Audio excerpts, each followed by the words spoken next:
여러분, 살면서 작은 선행이 인생을 바꿀 수도 있을까? 이런 생각 해보신 적 있나요? 오늘 제가 들려드릴 이야기는 단 한 번의 선택이 한 사람의 인생을 완전히 바꿔놓은 이야기입니다. 그리고 그 기적은 누군가를 돕기 위해 내민 따뜻한 손길에서 시작됐죠. 이 이야기를 끝까지 들어주신다면 여러분도 세상은 아직 따뜻하다는 걸 느끼게 될 겁니다. 그럼 지금부터 시작하겠습니다. 어릴 적 제게 가족은 많지 않았습니다. 엄마는 제가 태어나자마자 세상을 떠났고 아버지는 가족을 위해 일하다 공사장에서 사고로 세상을 떠났습니다. 그리고 할아버지마저 떠나셨습니다. 할아버지는 공장을 운영하시던 분이었습니다. 그런데 그 공장이 부도가 나면서 모든 걸 잃고 말았습니다. 공장이 망하고 나서 할아버지는 삶의 의욕을 잃으셨고 매일같이 술을 마시며 현실을 외면하셨습니다. 아버지는 그런 할아버지를 대신해 막노동을 시작하셨지만 아무리 열심히 일해도 무너진 삶을 다시 세울 수는 없었습니다. 결국 할아버지는 술에 취한 상태로 강에 빠져 세상을 떠나셨습니다. 그때 제 나이는 겨우 5살.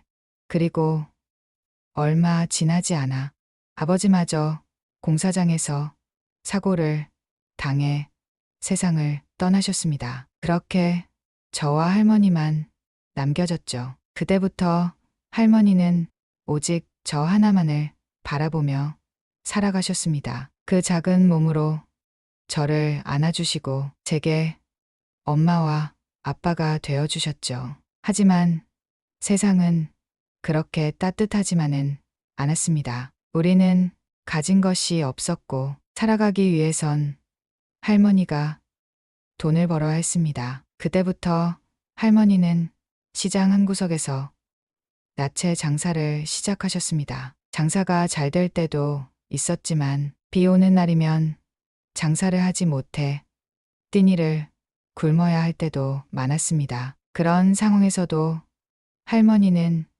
제 앞에서는 한 번도 힘든 내색을 하지 않으셨습니다. 하지만 어린 마음에도 알 수 있었어요. 할머니가 얼마나 힘드셨는지. 정우야, 할머니는 괜찮아. 우리 정우만 잘 크면 돼. 할머니는 늘 그렇게 말씀하셨지만 저는 할머니를 위해 제가 강해져야겠다고 다짐했습니다. 그래서 항상 바가지를 머리에 쓰고 다녔어요. 길쭉한 나뭇가지도 하나 들고 다녔죠. 어린 마음에 이러면 내가 강해 보이겠지 싶었던 겁니다. 실제로 저는 할머니를 지켜야 한다고 생각했어요. 어린아이에 제가 할 수 있는 거라곤 허세 부리는 것뿐이었지만 그때부터 저는 할머니를 위해 강해지고 싶었습니다. 하지만 세상은 점점 더 가혹한 현실을 보여주기 시작했습니다. 할아버지와 아버지를 잃고 우리 가족은 이제 할머니와 저 단둘뿐이었습니다. 그나마 할머니께서 시장에서 장사를 하시며 생계를 이어가고 계셨지만 그 작은 야채 장사가 우리 삶을 유지하기엔 턱없이 부족했습니다. 그래도 저는 행복했습니다. 비록 남들처럼 맛있는 걸 자주 사 먹지는 못해도 따뜻한 밥 한 끼를 차려주시는 할머니가 계셨고 제가 지켜야 할 소중한 사람이 있다는 것만으로도 충분했습니다. 그런데 어느 날 우리의 작은 행복마저 송두리째 무너지는 일이 벌어졌습니다. 어느 날 시장에 가보니 할머니께서 어떤 남자들에게 둘러싸여 있었습니다. 그들은 새로 바뀐 시장 상인회 사람들이었습니다. 할머니, 여기서 장사하시려면 자리세를 내셔야죠. 자리세요. 하지만 여기는 원래 회장님께서 허락해 주셨던 자리인데요. 할머니는 당황하며 설명하셨지만 그들은 매정하게 할머니의 야채 바구니를 걷어찼습니다. 이제 회장이 바뀌었잖아요. 여기서 장사하려면 돈을 내야 한다고요?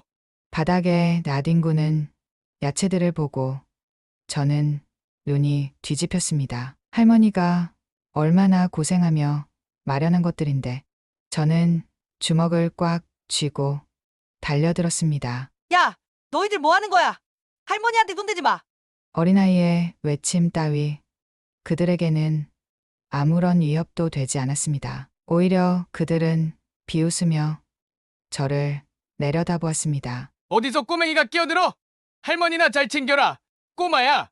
그들은 할머니의 야채들을 전부 짓밟고 사라졌습니다. 바닥에 널브러진 야채들을 멍하니 바라보던 할머니는 힘없이 한숨을 쉬시더니 조용히 하나하나 주워 담기 시작하셨습니다. 그날 저는 처음으로 절실히 깨달았습니다. 힘이 없으면, 가진 것이 없으면 세상은 이렇게 가혹하게 짓밟는구나. 그날 이후로 할머니는 더 이상 시장에서 장사를 하지 못하셨습니다. 그 작은 야채 장사조차도 우리가 이어갈 수 없을 정도로 세상은 우리에게 가혹했습니다. 결국 할머니는 시장 근처에 있는 닭볶음탕 가게에서 허드레시를 하기로 하셨습니다. 그때 저는 처음으로 결심했습니다. 진짜 힘을 가져야겠다. 싸움만 잘한다고 강한 게 아니라는 걸 깨달았습니다. 진짜 강한 사람은 이런 부당한 일을 당하지 않는 사람이라는 걸. 그래서 저는 그날부터 무조건 공부를 하기로 했습니다. 어떻게 하면 힘을 가질 수 있을까 고민하다가 결국 어린 나이에 내린 결론은 공부였습니다. 공부해서 성공하면 더는 이런 일을 당하지 않겠지. 그날 이후 저는 공부를 시작했습니다. 처음에는 도대체 뭘 어떻게 해야 할지도 몰랐습니다. 교과서를 펼쳐봐도 글자가 머릿속에서 둥둥 떠다닐 뿐이었죠. 아무리 공부해도 너리에 안 들어와. 초등학생 때까지는 그저 놀기만 했습니다. 문제집은커녕 학교 숙제도 대충 하고 넘겼으니까요. 그러니 처음부터 공부를 잘할 리가 없었죠. 하지만 저는 포기하지 않았습니다. 공부를 잘하는 친구들이 무엇을 하는지 유심히 관찰했고 그걸 그대로 따라 하기 시작했습니다. 책을 많이 읽는다고? 그럼 나도 읽어야지. 필기를 저렇게 한다고? 나도 똑같이 해보자. 도서관에서 공부법 책을 닥치는 대로 읽었습니다. 집에 있는 교과서를 처음부터 끝까지 다시 읽었습니다. 선생님 수업을 한마디도 놓치지 않고 집중해서 들었습니다. 그렇게 몇 달을 보내고 첫 시험을 보았습니다. 결과는 반에서 7등. 사실 저는 충격을 받았습니다. 이렇게 열심히 했는데도 1등이 아니라고? 하지만 저는 멈추지 않았습니다. 남들이 쉴 때 더 열심히 했고 시험이 끝난 후에도 틀린 문제를 다시 복습했습니다. 그리고 두 번째 시험, 전교 2등. 마침내 세 번째 시험에서 저는 전교 1등을 차지했습니다. 그 순간 깨달았습니다. 공부에도 방법이 있구나. 노력하면 못할 건 없구나. 하지만 전교 1등이 되자마자 새로운 문제가 생겼습니다. 전교 1등을 하니 친구들의 태도가 확 바뀌었습니다. 전에는 거지라고 놀리던 애들이 이제는 어떻게 하면 공부를 잘할 수 있냐고 묻기 시작했죠. 하지만 어떤 애들은 저를 싫어했습니다. 쟤 어떻게 된 거야? 엄마, 저의 부모님도 없고 가난하다던데 어떻게 전교 1등이죠? 설마 컨닝한 거 아니야? 가난한 애는 공부를 잘하면 안 되는 걸까요? 그런 편견과 싸우며 저는 꿋꿋이 공부를 계속했습니다. 왜냐하면 저는 이제 목표가 생겼으니까요. 내가 더 성공해서 다시는 무시당하지 않을 거야. 우리 할머니가 돈 걱정 없이 편히 지내실 수 있게 할 거야. 그렇게 저는 고등학교에 진학했습니다. 그리고 새로운 도전에 맞닥뜨렸습니다. 고등학교에 입학하자마자 저는 벽을 하나 마주하게 되었습니다. 중학교에서 전교 1등을 했던 저는 자연스럽게 특목고 수준의 일반고에 배정되었습니다. 그런데 여기 분위기가 완전히 달랐습니다. 와, 나 이번에 95점 나왔는데 틀린 거 억울해 죽겠어. 난 98점인데 두 문제나 틀렸다. 멘탈 나가네. 야, 너 1등급 유지할 수 있겠어. 내신 1점만 떨어져도 스카이는 물 건너간다. 중학교와는 차원이 다른 경쟁이 펼쳐지고 있었던 겁니다. 학생들 대부분이 초등학교 때부터 학원을 다녔고 유명한 강사의 인터넷 강의를 들으며 공부하는 게 기본이었습니다. 그렇다면 나는 학원도 못 다니는데 과연 이들과 경쟁할 수 있을까? 처음에는 위축되기도 했습니다. 하지만 전교 1등까지 해본 경험이 있는 저는 방법만 찾으면 따라잡을 수 있다고 생각했습니다. 그래서 또다시 분석에 들어갔습니다. 이 친구들은 어떻게 공부하는 걸까? 나는 어떤 방법을 써야 할까? 그 결과 저는 두 가지를 발견했습니다. 첫째, 핵심은 학교 수업이다. 학원에 다니지 못하는 저는 학교 수업을 200% 활용해야만 했습니다. 선생님이 강조하는 부분은 절대 놓치지 않기. 수업이 끝나도 남아서 질문하기.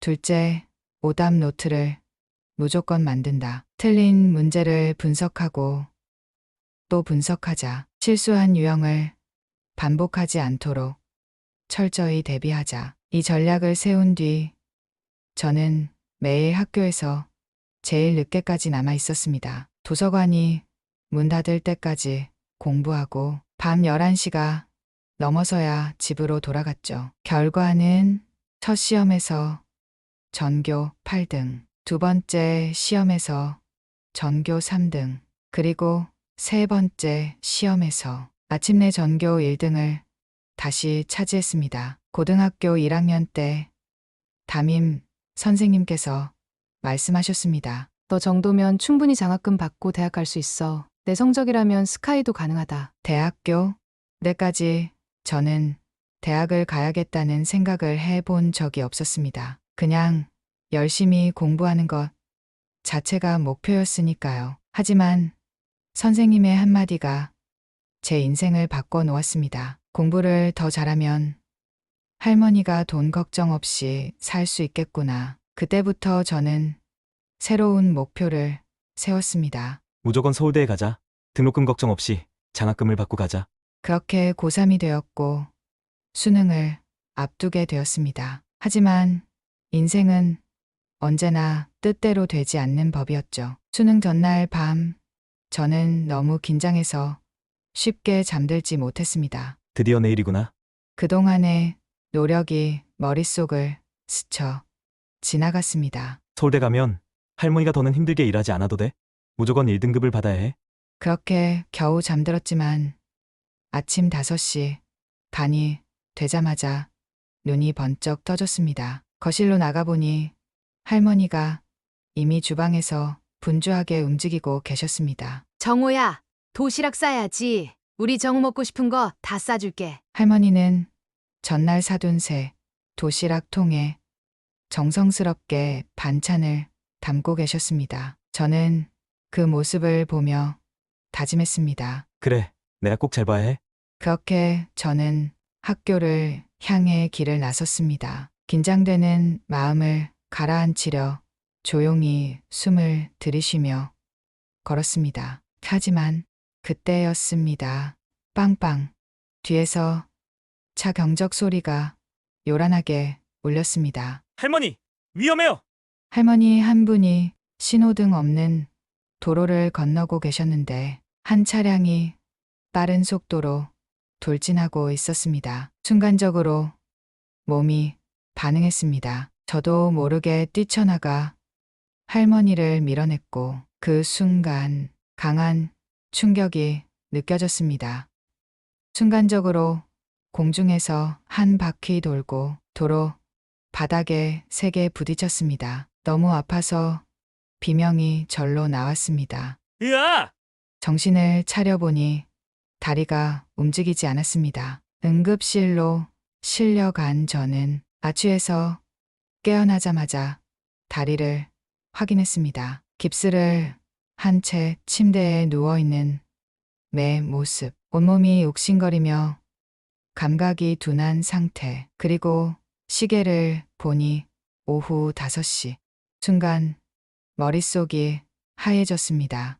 설마 그때 제 손을 꼭 잡고 있던 한 남자가 있었습니다. 학생 정말 고맙습니다. 우리 어머니 구해 주셔서. 남자는 다짜고짜 제 손을 붙잡고 눈물을 흘리고 있었습니다. 이 은혜를 제가 어떻게 갚아야 할지 모르겠습니다. 그제야 깨달았습니다. 제가 구한 할머니의 아들이었습니다. 하지만 제 머릿속에는 다른 생각뿐이었습니다. 수능이 끝났다고?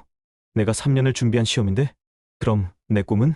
그 순간 참았던 눈물이 쏟아졌습니다. 다리가 아픈 것도 사고를 당한 것도 중요하지 않았습니다. 내 인생이 끝난 것만 같았습니다. 하지만 이 일이 끝이 아니었습니다. 오히려 인생의 새로운 시작이었습니다. 사고를 당한 후 몇 주 동안 병원 신세를 졌습니다. 깁스한 다리, 놓쳐버린 수능, 절망적인 상황이었죠. 이젠 안 끝났어. 1년을 더 버텨야 한다고? 할머니 병원비도 감당해야 하는데? 막막함에 잠도 오지 않던 어느 날 제 병실 문이 열리더니 익숙한 얼굴이 들어왔습니다. 학생, 많이 나아졌어요? 수능 날 제가 구해드린 할머니의 아들이었습니다. 그는 조심스럽게 다가와 제 손을 꼭 잡았습니다. 학생 그날 우리 어머니 아니었으면 전 지금쯤 상복을 입고 있었을 겁니다. 그는 눈물을 글썽이며 두 손을 모아 제게 고개를 숙였습니다. 정말 감사합니다. 그런데 그는 무언가를 망설이는 듯하다가 제게 종이 한 장을 건넸습니다. 이걸 받아주셨으면 합니다. 종이를 펼쳐보니 부동산 계약서. 이건 뭐죠? 학생 덕분에 우리 어머니가 살아계십니다. 하지만 저는 학생에게 갚아야 할 빚이 있다고 생각해요. 그날 학생은 수능을 포기해야 했습니다. 그 소식을 듣고 얼마나 가슴이 아팠는지 모릅니다. 그는 말했습니다. 학생이 1년을 더 준비해야 한다면 최소한 편한 곳에서 공부할 수 있어야 하지 않겠습니까? 더 이상 반지하에서 고생하지 말고 이 집에서 편히 공부하세요. 그가 건넨 것은 서울 시내 한 아파트의 소유권 증서였습니다. 저는 너무 놀라 말문이 막혔습니다. 아무리 그래도 이런 걸 받을 수는 없었습니다. 아저씨, 이건 너무 큽니다. 전 그냥 당연히 해야 할 일을 했을 뿐이에요.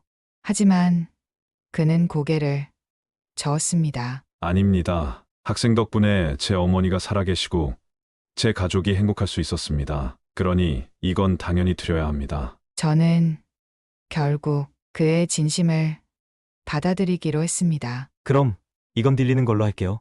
나중에 제가 꼭 갚겠습니다.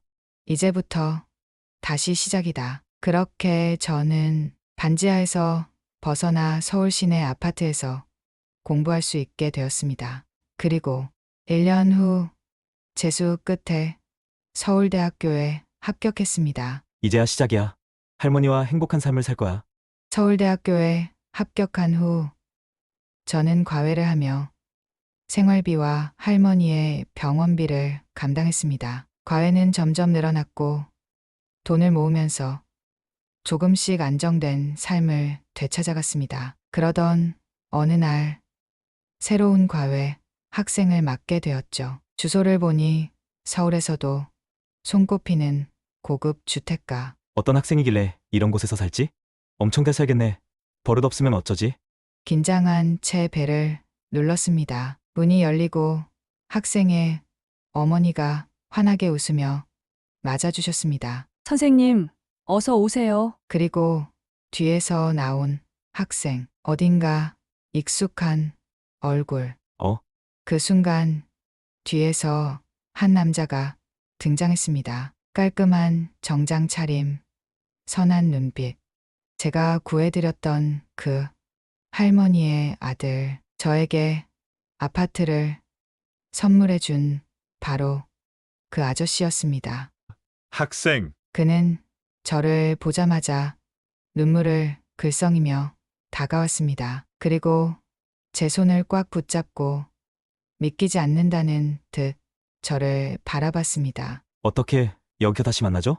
그가 떨리는 목소리로 말했습니다. 우리 아이의 과외 선생님이 학생이라니? 아저씨는 한참 동안 말을 잇지 못했습니다. 그리고는 갑자기 제 앞에 무릎을 꿇었습니다. 이건 운명입니다. 운명? 그는 손을 떨며 말했습니다. 학생, 이제 이 집도 받아주십시오. 네. 그가 저를 보며 진지한 표정으로 말했습니다. 이 집, 학생과 할머니가 편히 사셨으면 좋겠습니다. 아저씨 그건 너무 큽니다. 저는 이미 너무 많은 걸 받았어요. 그러자 그는 단호하게 고개를 저었습니다. 학생은 우리 가족의 은인이에요. 저희 어머니를 살려줬고, 저희 가족에게 기적을 선물해 줬습니다. 그날의 은혜는 평생 갚을 수가 없어요. 그러니, 제발 받아주세요. 그 후 저는 그 집을 받지 않았습니다. 하지만 그 대신 아저씨께 한 가지 부탁을 드렸습니다. 그럼 이 집이 아니라 다른 사람을 도와주시는 건 어떨까요? 그 후 아저씨는 저처럼 어려운 환경에 있는 학생들을 위해 장학재단을 설립했습니다. 학생 덕분에 저도 누군가를 도울 수 있는 사람이 되었습니다. 그리고 저는 할머니와 함께 그 아파트에서 지내며 행복한 나날을 보내고 있습니다. 이 모든 것이 한순간의 선택이 만들어 낸 기적이었습니다. 우리는 삶에서 수많은 선택을 합니다. 그 선택이 누군가의 인생을 바꿀 수도 있습니다. 그때 저는 그저 당연한 일을 했을 뿐이었습니다. 하지만 그 선택이 제 인생을 바꿨습니다. 그리고 지금도 저는 더 많은 사람들에게 그 기적을 전하기 위해 살아가고 있습니다. 이 사연이 여러분에게 작은 희망이 되었길 바랍니다. 여러분의 선택도 누군가의 인생을 바꿀 수 있습니다. 오늘도 사연 정류장에서 사연 들어주셔서 감사합니다. 재미있게 들으셨다면 구독과 좋아요 부탁드립니다.